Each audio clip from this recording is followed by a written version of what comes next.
Hi friends, എല്ലാവർക്കും നമസ്കാരം. ഇന്നത്തെ എൻ്റെ വീഡിയോ പ്രഗ്നൻസി ടൈമിൽ നമുക്ക് കഴിക്കാൻ പറ്റിയ ഒരു ഡ്രൈ ഫ്രൂട്ട്സ് ലഡു ആണ്.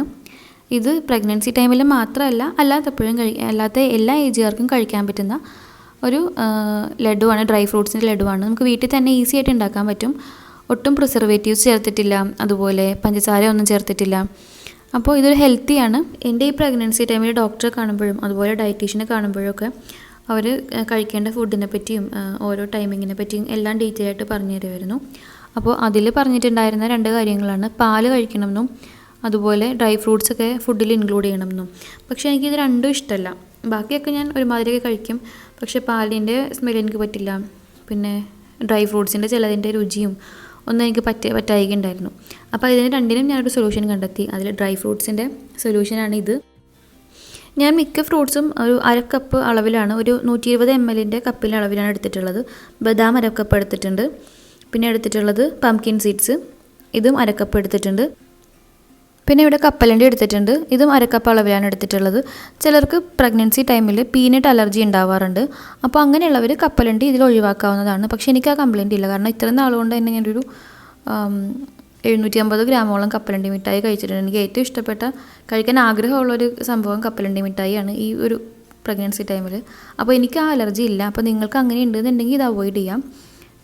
ഇത് ഞാൻ 2 ഏലക്ക കൂടി ചേർക്കുന്നുണ്ട്, നല്ലൊരു ഫ്ലേവർ കിട്ടാൻ വേണ്ടിയിട്ടാണ്. ഏലക്കയുടെ പൊടി ഉണ്ടെങ്കിൽ അത് ചേർത്താലും മതി. ഇവിടെ ഉണക്കമുന്തിരി എടുത്തിട്ടുണ്ട്, അതും 1/2 കപ്പ് അളവിലാണ് എടുത്തിട്ടുള്ളത്.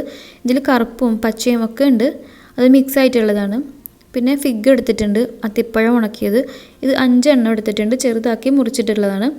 പിന്നെ ഡേറ്റ്സ് എടുത്തിട്ടുണ്ട്, ഒരു 15 എണ്ണം, അതും കുരു കളഞ്ഞ് ചെറുതാക്കി മുറിച്ചെടുത്തിട്ടുള്ളതാണ്. പ്രഗ്നൻസി ടൈമിൽ ഡേറ്റ്സ് കഴിക്കാൻ പാടില്ലെന്ന് ചിലർ പറയാറുണ്ട്, പക്ഷേ ഞാൻ ഡോക്ടറിനോട് ചോദിച്ചു.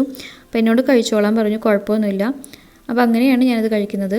പിന്നെ ഒരു 1/4 കപ്പ് അളവിൽ കാഷ്യൂ നട്ട് എടുത്തിട്ടുണ്ട്, എൻ്റെ കയ്യിൽ ഇത്രയും ഉണ്ടായിരുന്നുള്ളൂ. പിന്നെ ഒരു 1/2 കപ്പ് വാൾനട്ടും എടുത്തിട്ടുണ്ട്.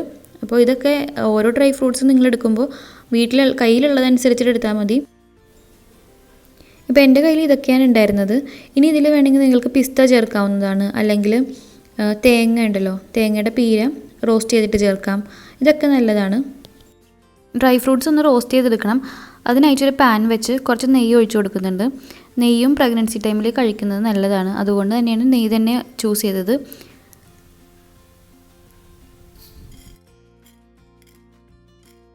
നെയ്യ് ചൂടായിട്ടുണ്ട്, അതിലേക്ക് ആദ്യം ചേർക്കുന്നത് കപ്പലണ്ടിയാണ്.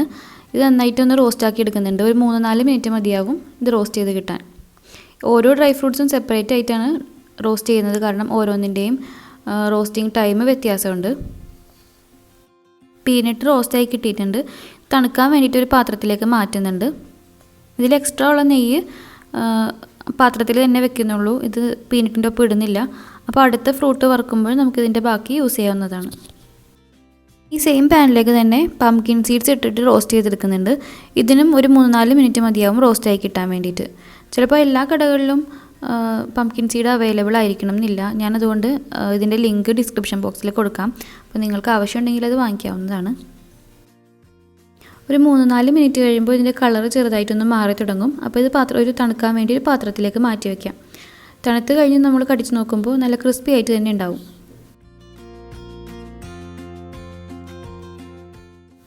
ഇനി പാനിലേക്ക് കുറച്ച് നെയ്യ് ഒഴിച്ചതിന് ശേഷം ബദാമും കാഷ്യൂ നട്ടും ഒന്ന് റോസ്റ്റ് ചെയ്തെടുക്കുന്നുണ്ട്. രണ്ടും ഒരുമിച്ച് തന്നെയാണ് റോസ്റ്റ് ചെയ്യുന്നത്, ഏകദേശം ഒരേ സമയമാണ് വേണ്ടി വരുന്നത്.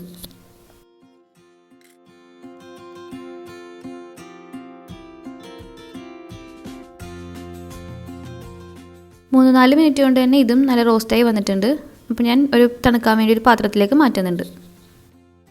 ഇനി അടുത്തതായിട്ട് റോസ്റ്റ് ചെയ്യുന്നത് നമുക്ക് ഈ ലഡുവിന് ആവശ്യമായ ബൈൻഡിങ് ഏജൻറ്റ്സ് ആണ്. അതായത് ഇത് കുഴച്ചെടുക്കാനും അതുപോലെ ഉരുട്ടിയെടുക്കാനും ഒക്കെ നമ്മൾ വേറെ എക്സ്ട്രാ ഒന്നും ചേർക്കുന്നില്ല.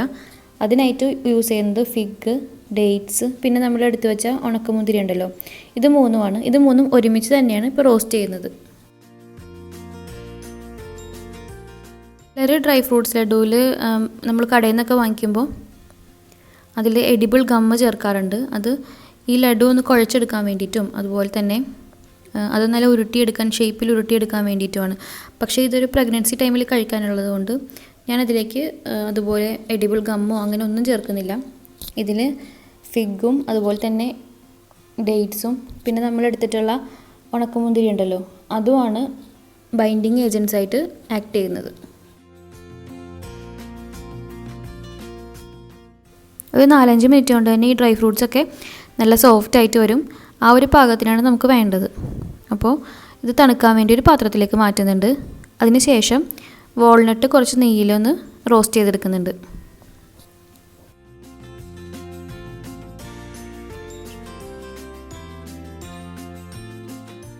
മിക്സിയുടെ ചെറിയ ജാറിൽ 1 ടീസ്പൂൺ പഞ്ചസാര എടുത്തിട്ടുണ്ട്. അതിലേക്ക് 2 ഏലക്ക കൂടി ചേർത്തിട്ട് മിക്സിയിൽ നന്നായിട്ടൊന്ന് പൊടിച്ചെടുക്കുന്നുണ്ട്. ഡ്രൈ ഫ്രൂട്ട്സ് എല്ലാം തണുത്ത് കഴിഞ്ഞപ്പോൾ മിക്സിയിലൊന്ന് കറക്കി എടുത്തിട്ടുണ്ട്. ഒരുപാട് നേരം മിക്സിയിൽ അടിച്ചിട്ടില്ല. ആ പൾസ് ബട്ടൺ ഒന്ന് അമർത്തി എടുത്തിട്ടേ ഉള്ളൂ. അല്ലാന്നുണ്ടെങ്കിൽ ഒരുപാട് ഫൈനായിട്ട് പൊടിഞ്ഞു പോകും. അപ്പോൾ നിങ്ങൾക്ക് ഏത് പാകത്തിനാണ് വേണ്ടത്, ഫൈൻ പൗഡറാണോ അല്ലെങ്കിൽ തരിതരിപ്പായിട്ടാണോ അല്ലെങ്കിൽ കുറച്ചുകൂടി വലിയ പീസായിട്ടാണോ, അപ്പോൾ അതൊക്കെ ഓരോരുത്തരുടെ ഇഷ്ടത്തിനനുസരിച്ച് പൊടിക്കാവുന്നതേ ഉള്ളൂ. ഇതെല്ലാം കൂടി ഇനിയൊന്ന് മിക്സ് ചെയ്തെടുക്കണം. നമ്മൾ വറുത്ത് പൊടിച്ചെടുത്ത എല്ലാ ഡ്രൈ ഫ്രൂട്ട്സും ഇതിൽ ചേർത്തിട്ടുണ്ട്. പിന്നെ അതുപോലെ ഏലക്കയും പഞ്ചസാരയും കൂടി പൊടിച്ചതും ഇതിൽ ചേർത്തിട്ടുണ്ട്. ഇത് നന്നായിട്ടൊന്ന് കുഴച്ചെടുക്കുന്നുണ്ട്.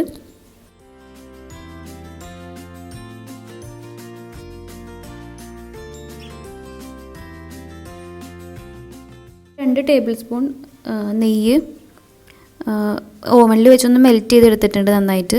അതുകൂടി ഇതിൽ ചേർക്കുന്നുണ്ട്. ഇത് ശരിക്കും ഓപ്ഷണലാണ്, നിങ്ങൾക്ക് ആവശ്യമുണ്ടെങ്കിൽ മാത്രം ചേർത്താൽ മതി. കാരണം ഞാനങ്ങനെ നെയ്യ് അല്ലാതെ കഴിക്കാറില്ല, അതുകൊണ്ട് മാത്രം ചേർക്കുന്നതേ ഉള്ളൂ. ഇത് താല്പര്യം ഉണ്ടെങ്കിൽ മാത്രം ചേർത്താൽ മതി. എന്നിട്ട് നന്നായിട്ട് കുഴച്ചതിന് ശേഷം ഓരോ ചെറിയ ചെറിയ ബോൾസായിട്ട് ഉരുട്ടിയെടുക്കുന്നുണ്ട്. ഈ ഡ്രൈ ഫ്രൂട്ട്സിൻ്റെ ലഡു ഫ്രിഡ്ജിലാണ് വെക്കുന്നതെങ്കിൽ 1 മാസം വരെ ഉപയോഗിക്കാം. അല്ല പുറത്താണ് റൂം ടെമ്പറേച്ചറിലാണ് വെക്കുന്നതെങ്കിൽ 1.5 ആഴ്ച വരെ പുറത്ത് വയ്ക്കാവുന്നതാണ്. അതുപോലെ തന്നെ ഈ ഒരു അളവിൽ ഉണ്ടാക്കിയപ്പോൾ എനിക്ക് 30 ഡ്രൈ ഫ്രൂട്ട്സിൻ്റെ ലഡുവാണ് ഉണ്ടാക്കാൻ പറ്റിയത്. പ്രഗ്നൻ്റ് ആയിട്ടിരിക്കുന്ന എല്ലാവരും നല്ല ഹാപ്പി ആയിട്ടിരിക്കുക. ഇതുപോലെ ഹെൽത്തി ആയിട്ടുള്ള ഫുഡൊക്കെ ഉണ്ടാക്കി കഴിക്കണം. അതുപോലെ നിങ്ങളുടെ പരിചയത്തിലുള്ള പ്രഗ്നൻ്റ് ലേഡീസിനും ഈ വീഡിയോ ഷെയർ ചെയ്ത് കൊടുക്കാൻ മറക്കരുത്. അപ്പോൾ വേറൊരു നല്ല വീഡിയോ ആയിട്ട് വരാം. അതുവരെ bye and lots of love from happy for U.